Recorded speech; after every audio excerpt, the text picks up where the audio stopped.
नमस्कार दोस्तों अगर आपको भी आईपीएल 2024 का छठवां और रोमांचक महामुकाबला पसंद आया हो तो इस वीडियो को दिल से एक लाइक जरूर करें। दोस्तों आईपीएल 2024 के छठवें महामुकाबले में आईपीएल की दो सबसे दिग्गज टीमें एक दूसरे से भिड़ी, जहां आरसीबी के कप्तान फाफ डु प्लेसी ने टॉस जीतकर पहले गेंदबाजी कराने का फैसला किया और वहीं पंजाब किंग्स की टीम को पहले बल्लेबाजी करने के लिए मैदान पर आमंत्रित किया, जहां पंजाब किंग्स की तरफ से पारी की शुरुआत करने के लिए कप्तान शिखर धवन के साथ जोनी बेयरस्टो मैदान पर आए। जहां आज शिखर धवन ने पारी का आगाज पहले ही ओवर की पहली ही गेंद पर एक शानदार चौका लगाकर किया, तो वहीं जोनी बेयरस्टो के बल्ले से भी हमें तीसरे ओवर में दो बैक टू बैक शानदार वाले चौके देखने को मिले, लेकिन तीसरी ही गेंद पर छक्का लगाने के चक्कर में जोनी बेयरस्टो विराट कोहली के हाथों कैच आउट हो गए। इस पारी में जोनी बेयरस्टो महज 8 रन बना कर गए। उसके बाद मैदान पर बस सिमरन सिंह आई, जिन्होंने आते ही अपनी धुआंधार पारी स्टार्ट कर दी, तो वहीं दूसरी तरफ कप्तान शिखर धवन भी काफी अच्छी बल्लेबाजी कर रहे थे। फिर यहां से दोनों बल्लेबाजों ने मिलकर हर एक ओवर में आरसीबी गेंदबाजों की गेंदों पर छक्के चौके मारने लगे। देखते ही देखते इन दोनों बल्लेबाजों ने टीम के स्कोर को 70 रनों के पार भी पहुंचा दिया, लेकिन इसी बीच फिर पारी के 90 ओवर की 5वीं गेंद पर ग्लेन मैक्सवेल ने परबत सिमरन सिंह को अनुज रावत के हाथों कैच आउट करवा दिया। इस पारी में परबत सिमरन सिंह 2 चौके और 2 छक्कों की मदद से 25 रन बना कर गए। उसके बाद लियम लिविंगस्टन मैदान पर आए, तो वहीं कप्तान शिखर धवन अपनी तूफानी पारी लगातार जारी रखते हुए चले जाते हैं। तभी लियम लिविंगस्टन के बल्ले से हमें एक शानदार गगनचुंबी छक्का देखने को मिलता है, लेकिन जब तक लियम लिविंगस्टन अपनी पारी को और आगे बढ़ा पाते उससे पहले ही 12वें ओवर में ये कैच आउट होकर महज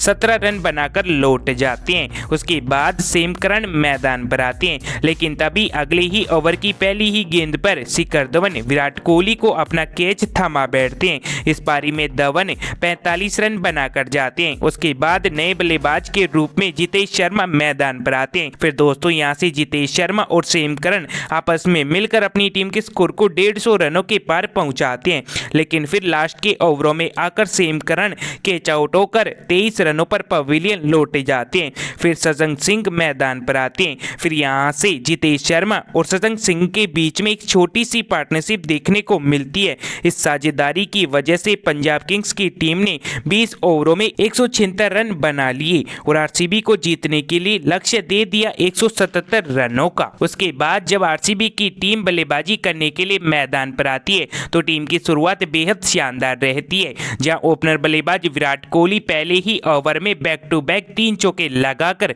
पंजाब किंग्स के गेंदबाजों पर पूरी तरीके से हावी हो जाते हैं। आज विराट कोहली अलग ही अंदाज में नजर आ रहे थे, लेकिन दोस्तों तभी पारी के तीसरे ओवर की चौथी ही गेंद पर फाफ डु प्लेसी रबाड़ा का शिकार बन जाते हैं और महज 3 रन बनाकर पवेलियन लौट जाते हैं। उसके बाद कैमरन ग्रीन आते हैं, तो वहीं दूसरी तरफ विराट कोहली अपनी तूफानी पारी लगातार जारी रखते हैं, लेकिन दूसरे छोर पर विकेट गिरते ही चले जाते हैं, जहां कैमरन ग्रीन भी आते ही महज 3 रन बनाकर वापस लौट जाते हैं। उसके बाद रजत पाटीदार मैदान पर आते हैं। फिर यहां से दोनों बल्लेबाजों ने मिलकर आरसीबी की टीम के स्कोर को 80 रनों के पार पहुंचाया। तभी रजत पाटीदार के बल्ले से एक लंबा करारा वाला छक्का देखने को मिलता है, लेकिन ये भी फिर कुछ ही ओवरों के बाद क्लीन बोल्ड होकर महज 18 रनों पर वापस लौट जाते हैं। उसके बाद फिर ग्लेन मैक्सवेल मैदान पर आए, तो वहीं विराट कोहली लगातार रन बनाते हुए अपना 50 भी पूरी कर लेते हैं। तो वहीं आज के मैच में भी ग्लेन मैक्सवेल कुछ कमाल नहीं कर पाती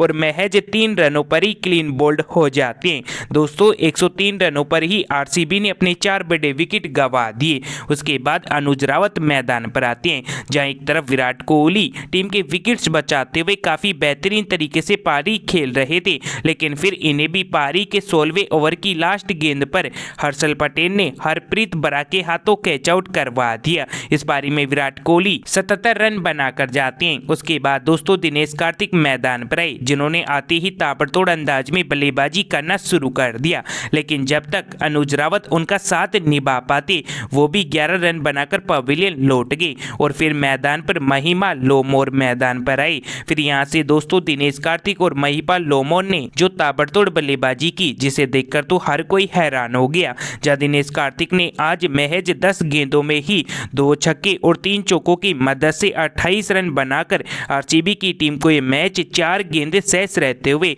4 विकेटों से इस महामुकाबले को जिता दिया।